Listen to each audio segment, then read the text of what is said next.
Ma'asyiral muslimin wa jumratal mu'minin rahimakumullah.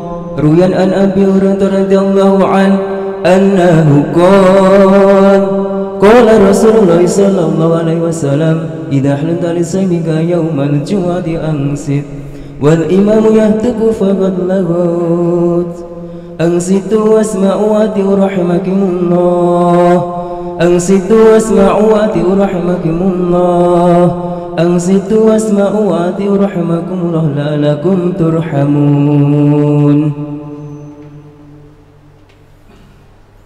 Allahumma salli ala Muhammad, Allahumma salli ala Sayyidina Muhammad, Allahumma salli ala Sayyidina Muhammadin wa ala ali Sayyidina Muhammad. Assalamualaikum warahmatullahi wabarakatuh.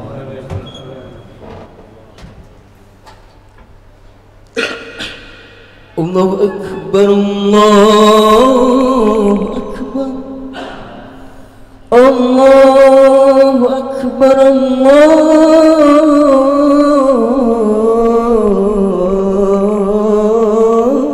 Akbar. Asyhadu an la ilaha illallah.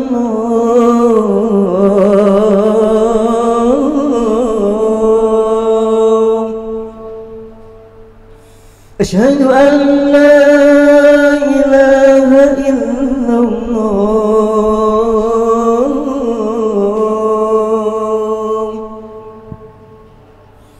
Asyhadu anna Muhammadan Rasulullah. Asyhadu anna Muhammadan Rasulullah.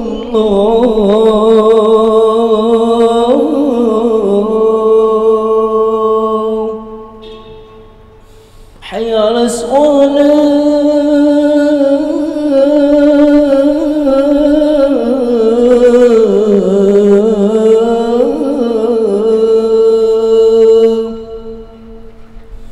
Hayya 'alas shalah.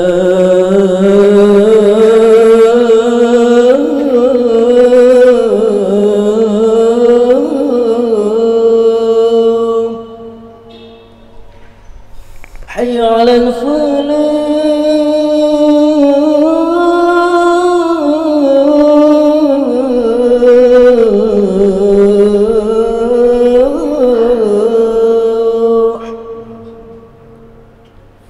حي على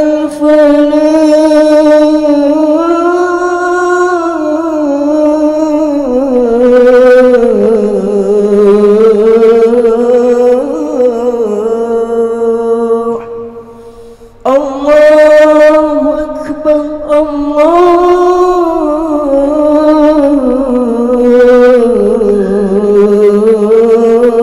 Allahu Akbar. La ilaha illallah.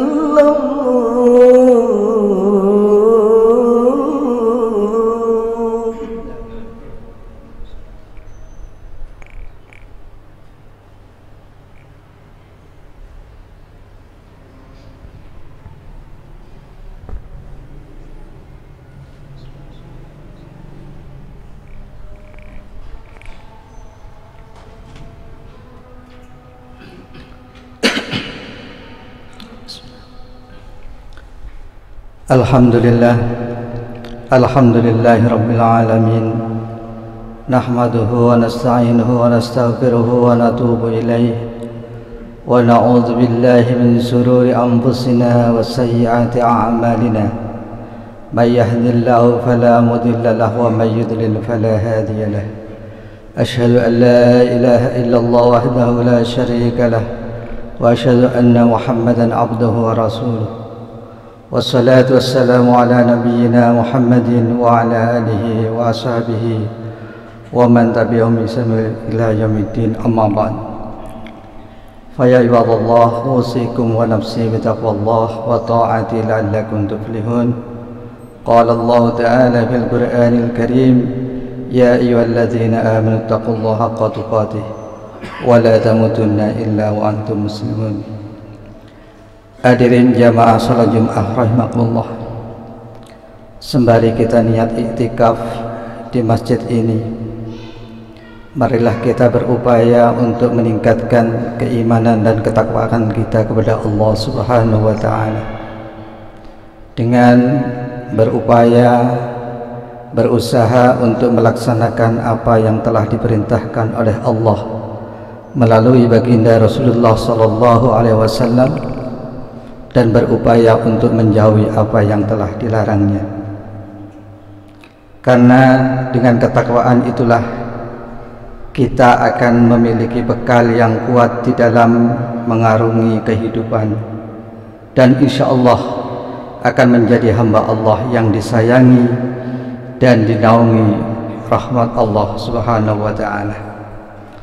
Jika kita menjadi hamba yang disayang oleh Allah, pasti Allah akan terus menganugerahkan nikmat dan rezekinya sebagai modal di dalam kita mengarungi kehidupan di dunia ini.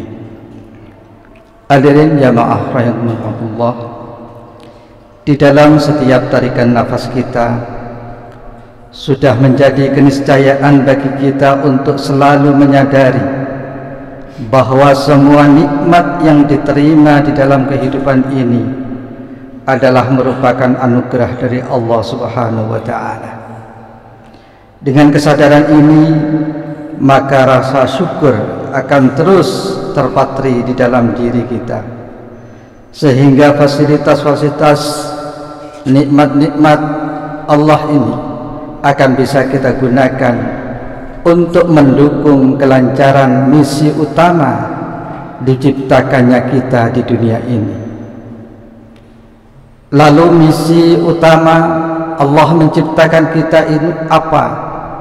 Maka Allah Subhanahu wa ta'ala mempunyai misi di dalam menciptakan manusia itu sebagaimana disebutkan di dalam Quran surat Ad-Dariyat ayat 56. Wa ma khalaqtul jinna wal insa illa liya'budun. Tidak kuciptakan jin dan manusia itu kecuali adalah untuk beribadah kepadaku. Itulah tujuan daripada Allah menciptakan kita semua. Jadi yang mempunyai tujuan kita dihidupkan itu adalah Allah.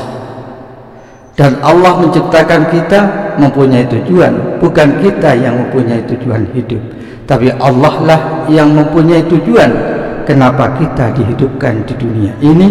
Dan menurut ayat ini adalah agar kita semuanya senantiasa beribadah kepada Allah. Maka dengan menyadari misi utama dari penciptaan kita ini adalah, maka sudah seharusnya kita tidak boleh sedikit pun terbesit di dalam hati bahwa ibadah yang kita lakukan merupakan sebuah beban. Jika ibadah yang kita lakukan dirasa sebagai beban, maka sudah bisa dipastikan akan ada perasaan berat dan enggan untuk beribadah. Kita perlu menyadari bahwa ibadah yang kita lakukan ini adalah merupakan kebutuhan bagi diri kita untuk memenuhi perintah Allah Subhanahu wa ta'ala. Jika kita menjadikan amaliyah ibadah kita sebagai sebuah kebutuhan dan diniati dengan niat yang benar, maka tidak akan ada perasaan berat di dalam hati kita di dalam menjalankan serangkaian ibadah-ibadah yang telah ditetapkan. Semua akan dirasa ringan untuk dilakukan. Lebih dari itu, semua ibadah yang kita lakukan dengan niat yang benar akan terasa nikmat karena bisa menjadi media untuk menyambungkan frekuensi kita, diri kita kepada Allah Subhanahu wa ta'ala. Hadirin rahimakumullah, maka niat menjadi salah satu kunci utama di dalam mewujudkan kenikmatan di dalam beramal dan beribadah. Niat menjadi kunci di dalam menentukan kualitas setiap aktivitas dan juga bisa menjadi sumber konsistensi atau keistiqomahan kita di dalam melaksanakan ibadah. Semua ibadah juga akan dibalas sesuai dengan apa yang diniatkan, sebagaimana ditegaskan oleh Rasulullah sallallahu alaihi wasallam, innamal a'malu binniyat wa innama likulli imri'in ma nawa.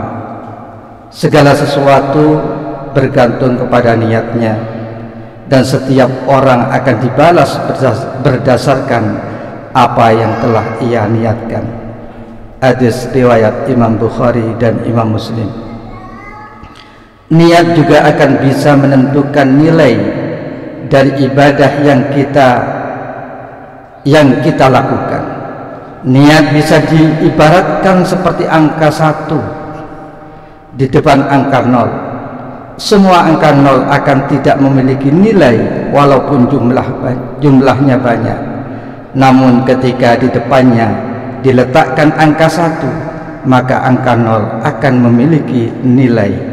Semakin banyak angka 0 di belakang angka 1, maka akan semakin besar nilai yang dimiliki oleh angka 0 tersebut.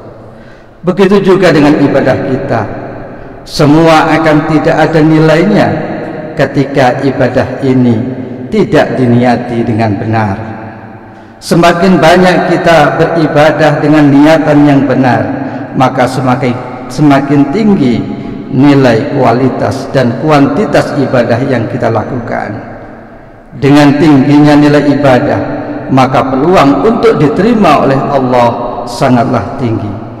Dan perlu kita sadari juga, hadirin jamaah semuanya, selain menjadi pembeda antara amal-amal yang bernilai ibadah dan amal-amal yang tidak bernilai ibadah, itu adalah tergantung pada niatnya.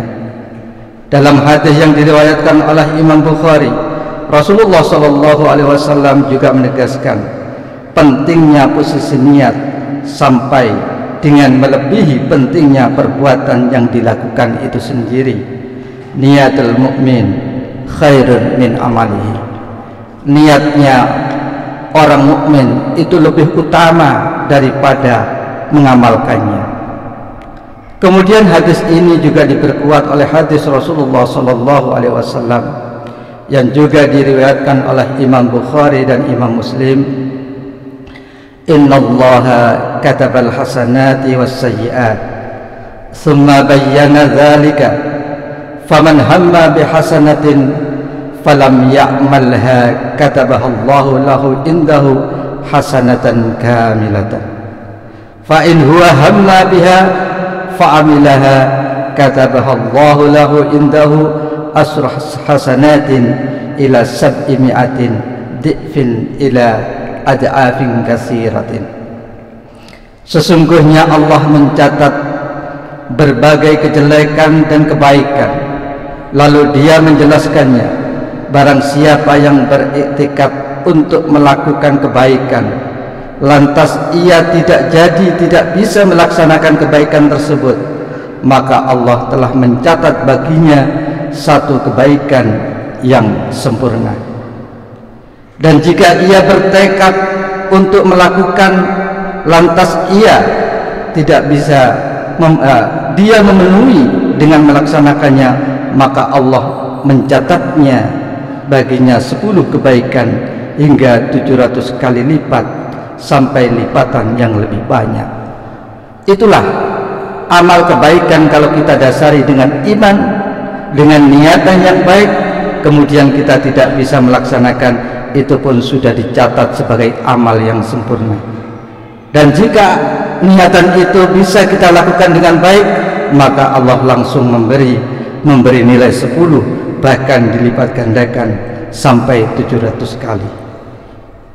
Oleh karena itu, hadirin rahimakumullah, mari melalui momentum Jumat ini kita kuatkan tekad kita kembali untuk senantiasa untuk menata niat kita di dalam setiap kegiatan kita, karena banyak sekali aktivitas kita, betapa banyak aktivitas kita itu yang kita lakukan tapi tidak dibarengi dengan niat yang baik.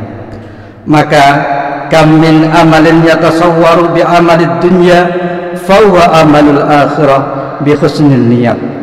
Berapa banyak amalan-amalan yang itu nampak itu amalan-amalan dunia, tetapi itu menjadi amal akhirat, itu menjadi amal yang mendapatkan pahala dari Allah, amal yang diperhitungkan oleh Allah. Kelihatannya amalan itu amalan dunia belaka, tetapi itu justru menjadi amalan akhirat. Ikut kenapa? Bi husnin niyati, karena baiknya niat. Kemudian sebaliknya, kam min amalin yatasawwaru bi amalil akhirah. Betapa banyak amalan perbuatan kita yang nampak secara lahiriah itu adalah amalan akhirat, kegiatan ibadah mungkin, fa huwa amalud dunya bisu'in niyah, dan itu menjadi amalan dunia belaka, artinya tidak mendapatkan pahala dari Allah. Itu kenapa? Karena bisu'in niyah, karena jeleknya niat itu. Maka dari itu, marilah kita setiap aktivitas kebaikan kita senantiasa diniatkan.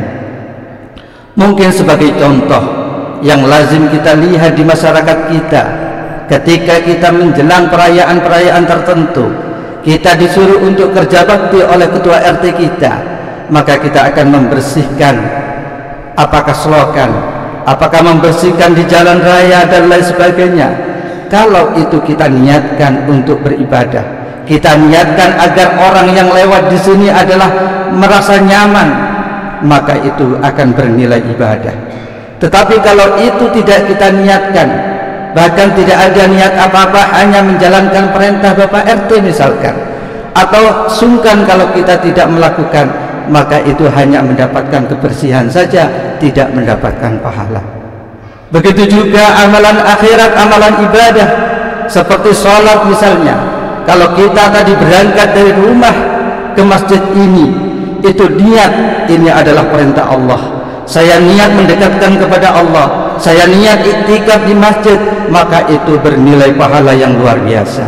Tetapi kalau kita berangkatnya tadi hanya karena sungkan, malu orang tua, sungkan di depan rumah sudah berangkat, sementara saya masih enak-enakan, kemudian ia berangkat dengan niat tadi, maka itu kelihatannya memang amalan akhirat, tetapi sebenarnya itu tidak apa-apa. Kenapa? Bisu'in niyah, karena itu niatnya yang kurang baik.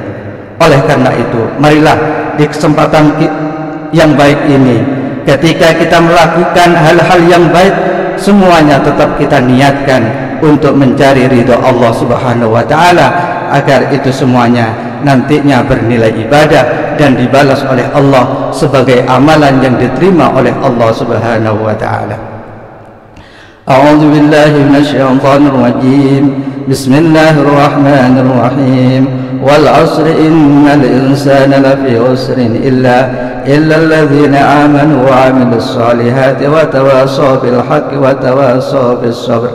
Barakallahu li wa lakum bil Qur'anil Karim wa nafa'ani wa iyyakum bil ayati wa dzikril hakim. Innahu ta'ala jawadul karim malikul barri raufur rahim.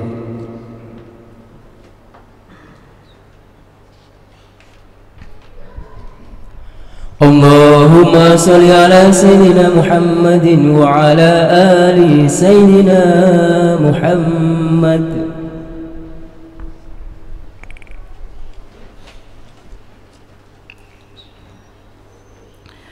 Alhamdulillah, alhamdulillahi ala ihsani wa syukru lahu ala taufiqi wa amtinani, wa asyhadu an la ilaha illallah wahdahu la syarika lah, wa asyhadu anna sayyidina Muhammadan abduhu wa rasuluh ad-da'i ila ridwani.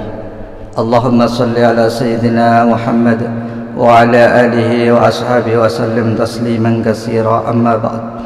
Faya ayyuhan nas ittaqullaha fima amara wa antahu amma naha wa'lamu anna Allah amarakum bi amri bada fi bi nafsihi wa sanna bi malaikatihi bi qudsihi wa qala Allah ta'ala inna Allah wa malaikatahu yusalluna 'alan nabi ya ayyuhalladzina amanu sallu 'alaihi wa sallimu taslima. Allahumma salli ala sayyidina Muhammadin صلى الله عليه وسلم وعلى آل سيدنا محمد وعلى أنبيائك ورسولك وملائكة المقربين. ورضى اللهم عن الخلفاء الراشدين أبي بكر وعمر وعثمان وعلي، وعن بقية الصحابة والتابعين وتابعي التابعين لهم بإحسان إلى يوم الدين. وارض عنا معهم برحمتك يا أرحم الراحمين. اللهم اغفر للمؤمنين والمؤمنات والمسلمين والمسلمات الأحياء منهم والأموات.